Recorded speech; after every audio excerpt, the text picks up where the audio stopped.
All right, guys, I want to get straight to the point in this video. I personally bought the DJI Nano and the Insta360 Go Ultra. I wanted to put both of these cameras to the test out on one of my local mountain bike trails. So we're going to go over some of the footage that I captured with this and some of the reasons why I like the Go Ultra a little bit better and some of the reasons why I like the DJI Nano better. Let's go ahead, let's get into it. So here's side-by-side footage of these cameras mounted to my USWI pack. This is a chest mount setup. I've got both of them running at the exact same time. These are cropped down from a 16:9 format. Both of them are in 4K resolution, 30 frames per second. And I also left them on the default color profile, and I have them on the widest setting that you can get. So that's action mode with the Go Ultra, and that's the wide mode with the DJI Nano. Stabilization is set to rock steady on the DJI Nano, and just standard stabilization is set up on the Go Ultra.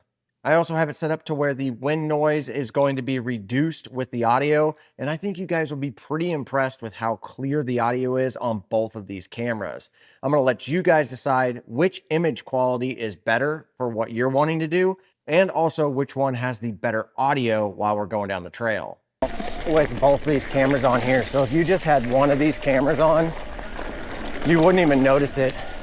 I've got a test that I want to do. I've got a very old GoPro chest strap that the straps are so bouncy that putting a standard action camera on it makes the stabilization have to work like triple overtime. So I'm gonna switch this here in a little bit to footage on my helmet with one and footage on that chest strap with one. And then I'm just gonna switch them back and forth to show you guys the difference.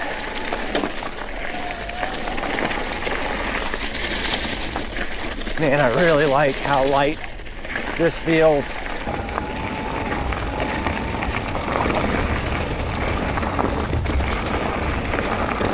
Now, just so you guys know, this is with the audio right off the camera. I'm not using external mics. Now, the first thing that I noticed with the DJI Nano is that the Nano actually just looked more like the Action 5 by DJI. It felt like a traditional action camera. The stabilization on it was top notch. The color profile fit with DJI's color profile across the board. And I really, honestly, just really prefer the picture on the DJI Nano whenever you compare them side by side. However, whenever I don't have them side by side, I don't actually really notice the difference between the two cameras. One thing you may notice with the Go Ultra is that it kind of points down just a little bit more than the DJI Nano, and both of the lenses were at the exact same position on my chest mount. So what I'm noticing with the Go Ultra is the image stabilization actually winds up kind of floating just a little bit. And if you really pay attention to this footage, you can kind of see the Go Ultra kind of pan down and up slowly just a little bit, compensating for any type of stabilization that it might need to pick up. And that's a good thing in certain situations, but in like this particular situation, I could have had that camera pointed up just a little bit higher than what the DJI Nano was, and actually got a little bit more image up higher like I prefer, like I'm seeing on the DJI Nano. I thought it was interesting that both of these were mounted in the exact same like lens level, but yet we got a little bit different image out of each one. And you can see that the DJI Nano kind of looks like it's almost a wider field of view. You're seeing a little bit more of my bike at time, or it feels like the bike is pushed out a little bit further in the camera, where the Go Ultra seems like it's cropped in a little bit. But both of these have a really wide field of view, and they give a really solid image overall. So one of the things that I wanted to do was test out my old GoPro chest mount. Now, I've got a GoPro chest mount that I've had for, I don't know, since the GoPro Hero 9, so for years. And this thing, the straps are so loose from being used that I could not use any action camera on it because it would just bounce too much. Even the DJI Action 5 Pro, its stabilization wasn't enough to compensate for it with the weight of the camera. But I wanted to test it out with these cameras because they're so lightweight. I thought, well, this chest strap isn't even going to know that that camera is there. But here's some footage of me riding with both cameras back to back with this particular chest mount. And if I would have done this with my Action 5 or any of the other cameras that I've had in the past, you would have definitely seen some shaking from the camera, even with super high quality stabilization like Rocksteady Plus. With this particular setup, the DJI Nano performed absolutely flawlessly. And again, the Go Ultra performed really, really well. Both these cameras are super stable and super crisp. All right, we're gonna go on the same course as what we did before, but this time with the Nano strapped to the GoPro chest mount. That is a very old chest mount. I know my Action 5 would move around a ton with this particular mount, so if this works, it's just a much more comfortable mount than my U-Sweep mount. All right, this is the Go Ultra, chest mounted on my GoPro chest mount.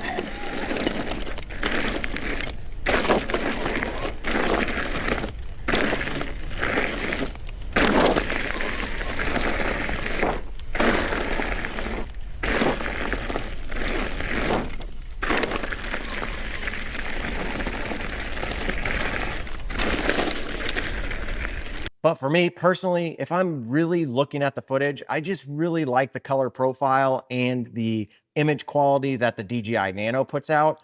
But again, the Go Ultra is definitely super crispy and clear. And this next thing I want to show you guys is one of the big reasons why I really like the Go Ultra, even though I prefer the image from the DJI Nano. So in this next setup, I'm going to show you guys a setup that I had where I had it mounted, but I had it mounted in this particular orientation. As you can see, the lens is up here, the little button is down here. This is what I would call a standard 16:9 or horizontal setup. Now, this camera, if you turn it like this or like this on its side, that 16:9 is now going to be 9:16. And this is going to get you the 4K resolution that you would expect out of a vertical setup. And being that this is a square camera, it makes it really nice whenever you use one of their mounts. It allows you to kind of move this however you want. But one thing that's really cool about this is that Insta360 has a mode called free frame. And this is something that they came out with on some of their other cameras that they have, like the Insta360 X5. And what that lets you do is it basically captures vertical footage and horizontal footage at the exact same time, kind of using a square 4:3 style setup. As you guys can see, this footage back to back, first one is horizontal and the second one is going to be vertical. Same footage, just in the Insta360 app, I was able to change the aspect ratio and get a totally different view. Now, the vertical footage isn't as clear as if I had actually turned this and shot in vertical format, but that just shows you the versatility of freeform that Insta360 has, where the DJI Nano, it doesn't offer a freeform style setting. And that leads me to something I want to go over really quick. One thing that I feel like with the Insta360 is that they really thought about the user recording in both horizontal and vertical. With the mounts that this comes with, I feel like I have more versatility to be able to capture stuff for, let's say, Instagram Reels or YouTube Shorts, and then also be able to capture full-length YouTube-style videos.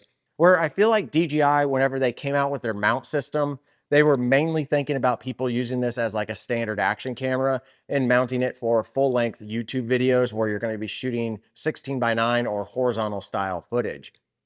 This does have magnets built into it on the sides and the top, so you can like stick this to things, but the mounts that you get in the box are really designed specifically around it being mounted in this horizontal style. They don't really have anything like what the Insta360 has to be able to mount it vertically.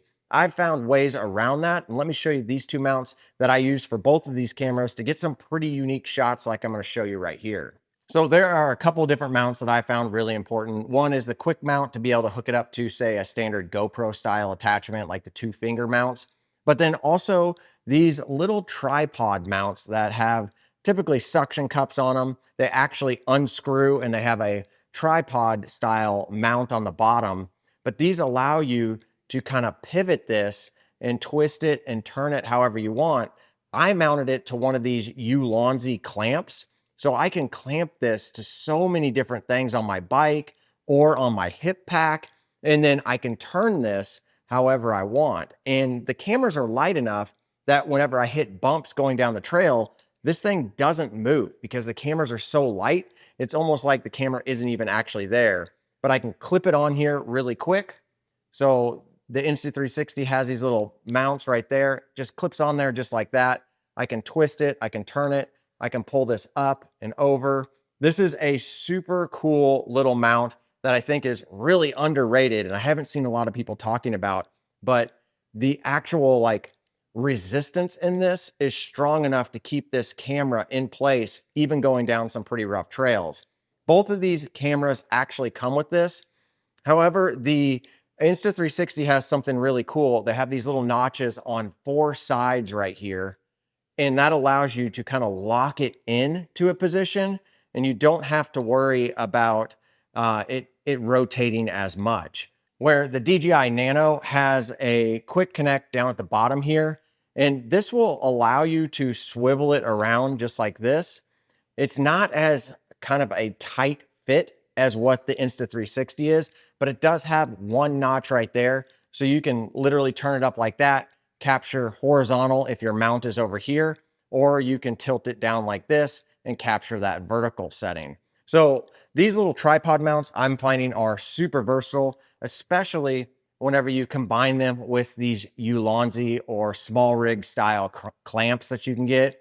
And then you can just kind of mount this wherever you want. All of these images that you're seeing are done with this little Ulanzi clamp and these tripod mounts. Now, all the ones that are pretty unique here that you're checking out, they're all actually shot on the Insta360 Go Ultra, because I'm finding that I'm using this as my versatile camera to be able to get some really crazy shots or unique shots. And I'm finding that I'm mounting this on my chest mount and running both of these cameras at the same time, capturing a really cool, like behind the scene, behind the bike type shot. And then this for my lightweight chest camera. Now there's a couple of things that are kind of unique with this, and I think DJI is going to fix it with a lot of their updates that they'll probably be doing, is if you connect the DJI mics, you can't preview the screen, which is really weird. You can't see what the camera sees when the mic's connected. I feel like that's a bug and they're gonna fix that. Or they only have one Bluetooth connection that connects to the actual screen, which is this right here. And maybe they can't communicate whenever the mic is using up that Bluetooth connection. I'm not really sure. But the other thing with the DJI is after you shot footage, let's say you have this mounted to your chest, you have to take the camera off. It's really quick, but you still have to take the camera off. You have to mount it to the actual screen to be able to view your footage. Now, that's not all that inconvenient, but if you had this mounted somewhere that it was a little bit hard to get to and you wanted to use this as your record button and you wanted to use this as your preview and then you wanted to review the footage afterwards, you can't do that. You have to take the camera and physically attach it. Where with the Insta360, if the camera isn't attached to its base here, you can actually use the screen to be able to view the footage that was already recorded. Now, before this video ends, I do want to go over one other thing. I'm not going to go over all the specs and details of these cameras. There's a ton of videos out there that go over what type of formats these things can shoot in and what resolution. I just always use the 4K 30 frames per second and just capturing all of this footage. So I wanted you guys to be able to see. Now, the DJI has built-in memory. You can buy this in 64 or 128. Just buy the 128. You'll thank me later for that. But you can put a memory card inside the screen, but you can't put a memory card inside the actual camera. So after you're done shooting your footage, you have to either use the DJI app to get your footage off of this camera or connect it to the little vision dock is what they call it. And then you can transfer it to the memory card in the vision dock. And that's what I do. After my ride, I just say transfer to memory card. That way, whenever I get home, I can pop out that memory card, pop it into my computer and edit like I normally do. Where the Insta360, the memory card is built into the actual camera itself. So you don't have to worry about any internal memory that this thing is recording to. It's just going to record straight to that SD card. And I just put a 128 memory card in here. Both these cameras can record well over 2 hours of footage with 128. None of them have a long enough battery life to be able to do that type of recording. What I'm primarily doing with these is getting short clips of 3 minutes or less, and then editing all of that footage. I don't really ever capture anything longer than 3 minutes at a time, just because it just makes it really hard to edit. And most people don't want to watch POV footage for over 3 minutes. That's actually way too long. Like 30-second clips is too long in itself. But with that said, both of these cameras are absolutely fantastic. They are not cheap by any means. They are in a category of what is almost a full-fledged action camera. But if you're looking for something super compact or an extra camera to go along with your standard action camera, then I would definitely check these out. I personally, for most of my rides, I am finding that I am using both of these cameras at the same time. I gravitate towards the DJI Nano for straight up POV footage. I just think it looks a little bit better. But for some crazy shots like you guys saw in this video, I go for the Go Ultra. All right, guys, if you want to pick one of these up, I'll put some links down below. Again, I bought both of these cameras with my own money, so I'm going to be using the heck out of these over the next probably year. And as of right now, these are my primary cameras, but I absolutely love the compact size of these. Each one has its benefits. You guys decide which one is right for you and go out and get one. All right, guys, if you enjoyed this, I would appreciate it if you click the subscribe button, the like button, and leave me a comment. We're getting really close to 60,000 subscribers, which is absolutely awesome. And also, get out there and ride your bike. I got you, yeah, SOS, thought you was a threat. I do real life, do no tip for tat on the internet.